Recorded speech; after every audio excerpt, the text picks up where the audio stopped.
We begin tonight with breaking news. Brazos County Sheriff's Office is asking people to avoid the 2500 block of Cypress Drive and the surrounding area. We are working to learn more tonight, but details are limited. Deputies say they were serving civil papers around 5:30 this evening when the situation started. People in the area are asked to stay indoors, but deputies say there isn't an active threat to the public. Law enforcement all across Texas is seeing an increase in violent road rage incidences, and as KRHD reporter Rachel Espayat shows us, it's impacting the Brazos Valley as well. The state of Texas is second to Florida for state with the most road rage cases with firearms. You have no idea, A, what state of mind those other drivers are in or what they might be carrying. Since there is no way of knowing, steering clear of aggressive behaviors or drivers. Aggressive driving is the catalyst to road rage. TxDOT reports nearly 1,400 accidents across the state involving road rage in 2020. 9 of those cases were fatal. If somebody is obviously driving more aggressively and doing something that they shouldn't, the safest thing to do is to disengage from that, separate yourself as much as possible. When you're in the driver's seat, the only thing you can control is your own actions. So if you spot an aggressive driver on the road, the best thing you can do is create distance between yourself and that driver. Speeding, cutting off, and using a shoulder lane to pass others are all signs of aggressive driving. In Brazos County, Rachel Espayat, KRHD News. And Brazos County Crime Stoppers needs your help finding a man who is wanted in connection to a road rage shooting in College Station. Eduardo Reyes Ortiz is wanted on 2 warrants for aggravated assault with a deadly weapon. The warrants stem from a road rage shooting that occurred July 14th in College Station. If you see Reyes Ortiz or have any information on his whereabouts, call Brazos County Crime Stoppers.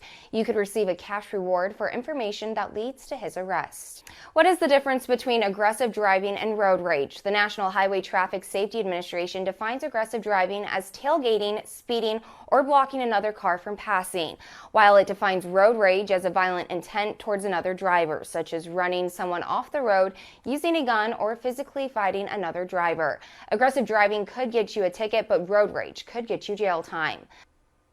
According to the Zebra Car Insurance, 82% of people committed an act of road rage or aggressive driving. The National Highway Traffic Safety Administration says over 300 people have died since 2013 from road rage. AAA reports over 12,000 people were injured from 10,000 accidents since 2007 because of road rage, and 56% of all accidents are from aggressive driving. According to the American Psychological Association, 30 people are murdered each year because of road rage, and it is only getting worse. According to the NHTSA, cases of road rage are up 500% since 2010. The Dolman Law Firm says there are several ways to avoid road rage and aggressive driving. Don't return rude gestures, avoid eye contact, put distance between you and other drivers, take less crowded routes, and plan ahead and leave early. 10 people die on Texas roads every day, and it's been almost 20 years since someone didn't die on Texas roadways. That's why TxDOT is currently trying to end the streak. The department aims to cut the number of traffic fatalities in half by 2035 and have 0 deaths by 2050. Last year, 20 counties in Texas didn't record a single traffic death. Even during COVID, TxDOT says traffic dropped 44%, but the death rate stayed the same. A new survey finds most unvaccinated Americans believe COVID-19 vaccinations are more dangerous than the disease. 53% of the unvaccinated people the Kaiser Family Foundation surveyed said that. 14% of the 1,500 people polled, which includes both vaccinated and unvaccinated people, said they will definitely not get vaccinated. That's the same number as back in December, despite a recent surge in new cases. The FDA is working to fully approve Pfizer's COVID vaccine by the end of summer. Health officials hope the status will motivate more Americans to get vaccinated. It could also prompt more vaccine mandates and speed up the approval process for kids under 12. When you have an EUA for the vaccine that then goes to a full approval, that might have an influence on what goes on. We're collecting the data right now for what we need to make that determination. In the meantime, more kids are getting sick with COVID. There's a 33,000 case increase last week compared to the week before. Some people have started to get cancer screenings again after these numbers were way down last year. But medical experts are worried that too many people are still delaying these appointments that could be putting them at risk for being diagnosed with cancer at more advanced stages. Research from the Community Oncology Alliance shows there was an 85% drop in breast cancer screenings in 2020. Screenings for colon cancer dropped 75%. Even when rates of COVID are increased and we all have fear and trepidation about going out into the community, it is safe to see your medical professional. When you go out and into a clinic, you should be masked, but that it's a safe thing to have happen. And it is something that makes such a world of difference in our ability to diagnose cancer early and cure it. Community Oncology Alliance and Cancer Care have launched a new campaign called Time to Screen. The oncologist that we talked with says it will likely take years to catch up with all the missed screenings. All cancer screenings are important, but some could have even greater priority. Breast, colon, and lung cancer and cervical cancer are all the most evidence-based screens where clearly early detection saves lives. She's also concerned about Black Americans who she says are having greater challenges in getting screened during the pandemic than others. Black American adults have higher death rates than all other racial and ethnic groups for many cancer types. Cancer is also the leading cause of death among Hispanic adults. Now, you can get connected to screening locations close to you at timetoscreen.org. You can also get those locations by calling the number on your screen, and that's 1-855-53-SCREEN. Scammers have been coming from all angles with a variety of tactics. And next in our lineup, we take a look at the scams that specifically Black and brown communities are falling for most. The Texas special session is set to end on Friday, but what happens after that? We have the latest from the Capitol.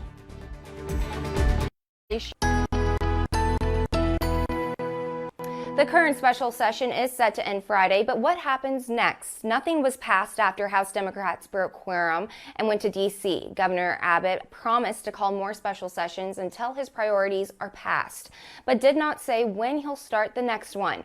Texas House Democrats could return to Texas, remain in D.C., or move to a closer state. House Republicans and the Senate can't do much until House Democrats return to Austin. Several items do need to be taken care of before the end of the year, including passing a new legislative budget that ends September 1st and a new session on redistricting. A new report from the Texas Tribune says Texas energy companies are donating more to Texas lawmakers than recent years, including Brazos Valley Senator Charles Schwarzenegger, Governor Abbott, and Lieutenant Governor Dan Patrick. The report says 5 of the largest companies donated around $500,000 after the previous session, while they donated only $200,000 following the 2019 session.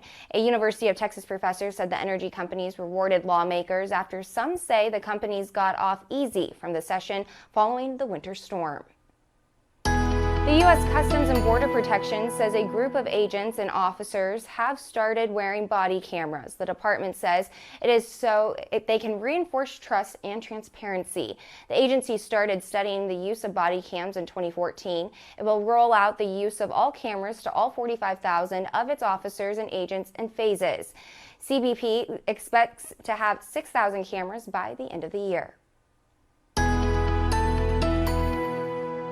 The Brazos Valley Food Bank held their 28th annual Feast of Caring event today at the Brazos Center. Myself and other members of the Krhd News team were in attendance, feeding and conversing with residents of the community while coming together to raise money for the food bank. The food bank announced this evening almost $54,000 were raised today. Despite not having a named storm for nearly a month, experts say the Atlantic hurricane season has no signs of slowing down. We've already had 5 named storms. The National Oceanic and Atmospheric Administration says conditions are still set for an above-average hurricane season. According to the latest outlook, 15 to 21 named storms are expected, including the 5 we've already had. The Atlantic hurricane season ends on November 30th. And it is a warm evening here across the Brazos Valley. A little less humidity today, but it's still a little sticky out there. 85 degrees, dew point sitting into the lower 70s, so we can't get those 60 dew points in that are just to our north, but at least it's better than 74, 75. I guess we can say that. It feels like 90 out there. Winds are out of the south-southeast now at 5 miles per hour. So with the wind turning more out of the south instead of the northeast, that's going to start to bring that juicy air right back into the Brazos Valley, and there could be an ice isolated storm or two the next couple of days. Not right now, though. There have been a couple of little showers down across our far southern areas near Navasota, but though, again, those are few and far between. With the loss of daytime heating, we're not expecting too much, but that is going to be a little moisture surge that will start to make its way to the north as we head into tomorrow afternoon. And again, an isolated thunderstorm will be possible. Other showers and thunderstorms here with a little disturbance across the panhandle that will stay out of our area. So here we go with our future track showing by morning we will have an increase in low clouds across the area with southerly winds starting to bring those in. So a little more moisture around and maybe an isolated thunderstorm as we head into tomorrow afternoon around 5 o'clock. Future track not overly optimistic here, but I do think there'll be enough moisture for at least some isolated storms. Then look at the low clouds really fill in as we head into Friday morning. By the afternoon, again, maybe another isolated storm threat, and it will be quite warm, with those temperatures staying into the 90s, but slightly below normal for this time of year. So tonight, temperatures into the low to mid 70s for us. We'll go about 72 to 74 across the area. And tomorrow, highs will make it up into the low to mid 90s again. Normal high 97 degrees. We're still well below that, and we don't even have to worry about the record 106 from 1951. That one's going to live to see another day. And as we check out your forecast, temperatures into the low to mid 90s Thursday and Friday. Isolated thunderstorms will be possible. Saturday and Sunday, partly cloudy skies, highs into the mid to upper 90s. We'll keep it there next week. Maybe a day or two of some isolated thunderstorms, but overall, we're in the dog days of summer. And don't forget to connect with Krhd online for the latest on what's happening across the Brazos Valley. Take out your phones, open your camera app, and scan the QR code that you see on your screen right now. You'll see a notification banner on the top of your phone screen. Tap the banner and you will have access to a link with our website and all of our social media accounts. All scams are not created equal. There are those that tug at your heartstrings. Others are crimes of opportunity. And now we know specific communities need more education on what types of fraud they're most likely to come across. These criminals out here are targeting the Black community, and we want to make sure that these resources that we are providing can help you if you have been a victim of fraud. AARP recently found that Blacks and Latino adults fall for grandparent scams more than any others. That's when someone impersonating a grandchild or impersonating an attorney for a grandchild claims that they need money to get the person out of trouble. And these criminals are so very savvy now, particularly with everybody home. For Black Americans, work from home scams were especially effective. Also, affinity investment scams. Affinity fraud is when someone preys on communities that share similar beliefs or culture. A Texas couple featured on a reality TV show were recently accused in multiple lawsuits of preying on needy Black families through faith. They allegedly promised people that they would get a financial blessing eightfold by investing $1,400 of their own money in a pyramid scheme. 60% of Black adults are also likely to be repeat scam victims. And we all know that most things are not free, right? And so make sure you're not giving out personal information. In addition to specific education, AARP found that Black and Latino adults could benefit by adding their phone numbers to the Do Not Call registry and using robocall blockers and password managers. Now, when you look at behind-the-scenes jobs in the music industry like songwriters, the majority are held by men. Ahead in our lineup, how young women are getting a chance to go inside studios and connect with music executives to see a different type of job future. A potential breakthrough in treating metastatic breast cancer. Early findings from animal tests in mice show a new treatment can kill 95 to 100% of cancer cells. The drug can even shrink even large tumors and works in just days. Usher Qureshi is looking into the newly published research that could one day save countless lives. All the tumors have been eradicated, they've been destroyed, and they're no longer detectable. When biochemistry professor David Shapiro first saw these images, he couldn't believe his eyes. It was hard to imagine that we had a drug that would take cancers and cause them to just disappear in a matter of days. But that's just what they found. The compound, known as ERSO, selectively exploits the pathway that shields cancer cells from being killed off by anti-cancer drugs. We hijack this pathway with the drug, and instead of just tweaking it a little bit to help the cell grow, we turn it on so high that the cell just shuts everything down. The imaging is startling. This is breast cancer that has metastasized to the upper spine, to the lung, to the liver, and also the lower spine. Untreated, this mouse would die within a week or two. Just 7 days after treatment, the tumors have been destroyed, the cancer eradicated.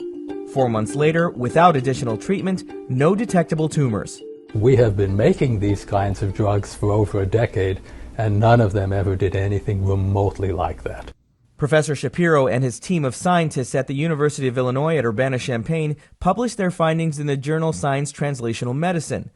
Researchers say ERSO can target the most common and deadly forms of breast cancer. Metastatic cancer is very difficult. You can't really cure it currently. You could treat it, you can slow it down, but eventually pretty much all the patients with metastatic breast cancer die. The findings were so impressive that a year before the study was even published, pharmaceutical company Bayer bought the exclusive licensing rights in a deal worth up to $370 million to develop ERSO as a cancer therapy. The hope is that this one could move quickly, that there'll be fairly dramatic results in people as well. Researchers' next task is to test the drug against other kinds of cancer. ERSO would still need to clear clinical trials over the next few years to test for safety and efficacy in humans before it could be marketed. But Shapiro says there is considerable optimism. I think if you're a researcher, you hope that someday in your life you'll do something that might actually help people. Reporting from Urbana, Illinois, I'm Usher Qureshi.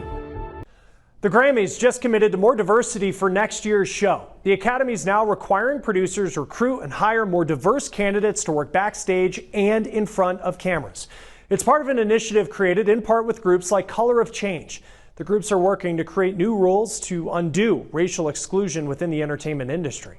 Now, getting women into those behind-the-scenes music roles is an issue as well. Women have long seen this gap. New research by the University of Southern California is now breaking down the numbers. And there is some good news. Forrest Sanders shows us how some groups are working to make change. Hello? 13 years old in a recording studio. There's no echo whatsoever. This is pretty big for Brooklyn Nichols of Chandler, Arizona. This Nashville-based OmniSound Studios is where Miranda Lambert recorded country hits, where mixing took place for Jewel's 12 million selling Pieces of You. And for 8th grade Brooklyn, there's a lot to learn, like the mechanics of everything in the studio, like how music producers are fueled by peanut M&Ms. And I'm only 13 and I get to do all of this. Brooklyn's here in a city that honors women in music with murals of Diana, Aretha, Patsy, Loretta, Amy, Janice, Joni, Billie, Dolly. And what brings Brooklyn here is a new effort toward change in the industry. A new study by the University of Southern California, Annenberg, looks at Billboard's 100 most popular songs for each year from 2012 to 2020. The biggest differences in gender are behind-the-scenes roles. The study finds 87.4% of the songwriters for those hits are men, compared to 12.6% of the songwriters being women. When you look at how many of the hits are written only by women, that takes the number down to less than 1%. Other numbers will count in that music producer superfuel, peanut M&Ms. Study says looking at those 900 big hits, men outnumbered women as music producers by 38 to 1. Well, it's true. I mean, historically, like in audio production and engineering. As women, we are working hard to change that. And maybe that starts at something like this. Young women from all over the country, like Brooklyn, are here for a weekend experience put on by musicians Sheridan Gates and Mark Tress. It's called New Roots. Breathe the new air. The goal of the weekend, and weekends to come, is to give young women a well-rounded education in all areas of the music business. Don't. They get recording time and hands-on experience in a major studio. They get lessons in songwriting. They get question and answer sessions with music executives. So the hope is that their eyes will open to the different possibilities of where they could land. And specifically as women, to have the resources and the verbiage and the connections to be able to do those things is extremely important. I loved the way you sang the first verse and the first chorus that time. There might be like a few times that I messed up, but like you can fix that, right? Yeah. Outside OmniSound Studios, there are parking spaces reserved for producer, reserved for engineer. Sheridan and Mark say Those titles could one day belong to any one of these women. After all, there's something to keep in mind about those murals around town. In addition to being great singers, these are trailblazers, songwriters, producers. And just like Brooklyn, at one time, they had a first day in a studio and I'm performing my song tomorrow! a first gig.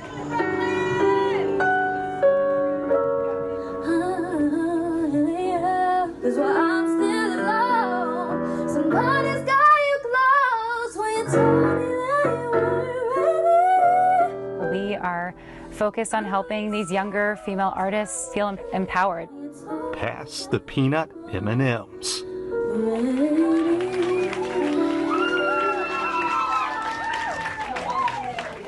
In Nashville, Tennessee, I'm Forrest Sanders. Jimmy Kimmel is up next. Good Morning Texas is on the air tomorrow at 5 a.m. Thanks for joining us.